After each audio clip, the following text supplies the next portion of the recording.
What's up, guys? Welcome back to the AM. Welcome back. I appreciate y'all for tuning in. Hope you're doing good. Hope life's treating you well. Well, today, guys, I actually want to talk about something super relevant to me.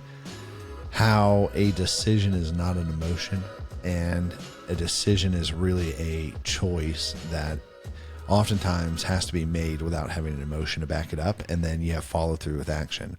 And part of that is where I'm at even currently today. Like, I didn't want to record, but I know that I made a promise to myself, like, hey, I want to release one piece of content every day, 7 days a week. And that's the discipline. And that's part of the promise to myself. And so even sitting here going, awesome, I got to record again. And it's like, oh, what am I going to talk about? I don't know. Why don't I just talk about exactly what's happening right now? And this pattern of having to make a decision and the emotion not being there to back it up is everywhere in life.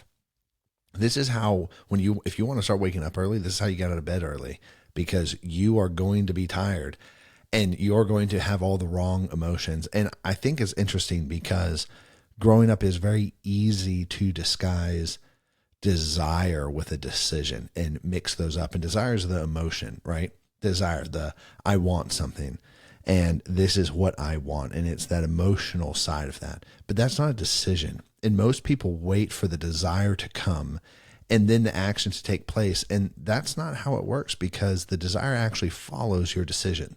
Oftentimes you learn to love the discipline, especially after you've done something hard. Think about the hardest things you've ever done in life. Those are most likely the proudest moments you've had. People, and we as people, when we've done something hard, when we've done something that we didn't want to do, and then we had the discipline to follow through with it, that's where we're proud of ourselves. That's where this sense of accomplishment comes in.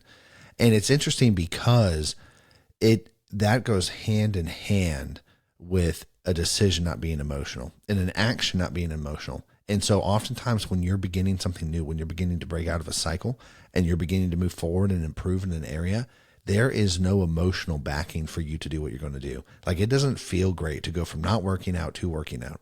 It doesn't feel great from sleeping in all the time and going through and staying up late and all this, and then going through the process to wake up early and get out of bed when you don't want to. It doesn't feel good, and it doesn't feel good emotionally, and then it also doesn't feel good physically oftentimes.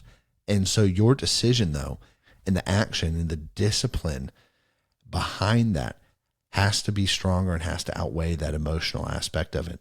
And it's interesting because oftentimes we will not actually follow through the way we need to, and we let our emotions override what should be done. As a result, a lot of things fall through, and a lot of things that we want to have happen don't happen because we're being emotionally driven versus decision driven.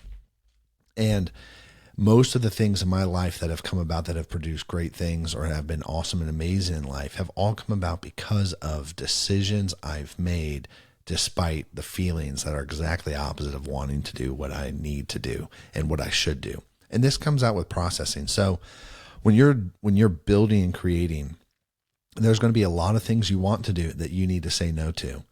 One, because you're not there yet with whatever stage you are in life, whatever you're trying to create, you're out of order and you want to naturally skip to the fun things.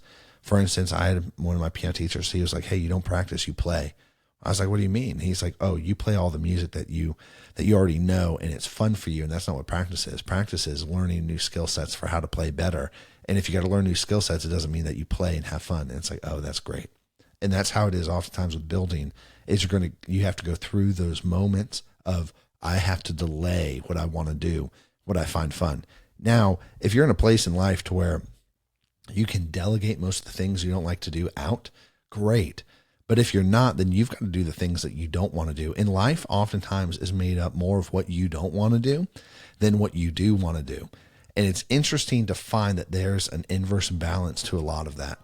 And part of the journey of life is really loving the things that you don't want to do, loving the hard things, loving the things that you don't love at first, but growing to love them, like exercise, waking up early, right? Having self-discipline with food, all of these different areas. And that's really where, growing and moving forward in the discipline and learning to love the discipline and celebrate the discipline really comes in.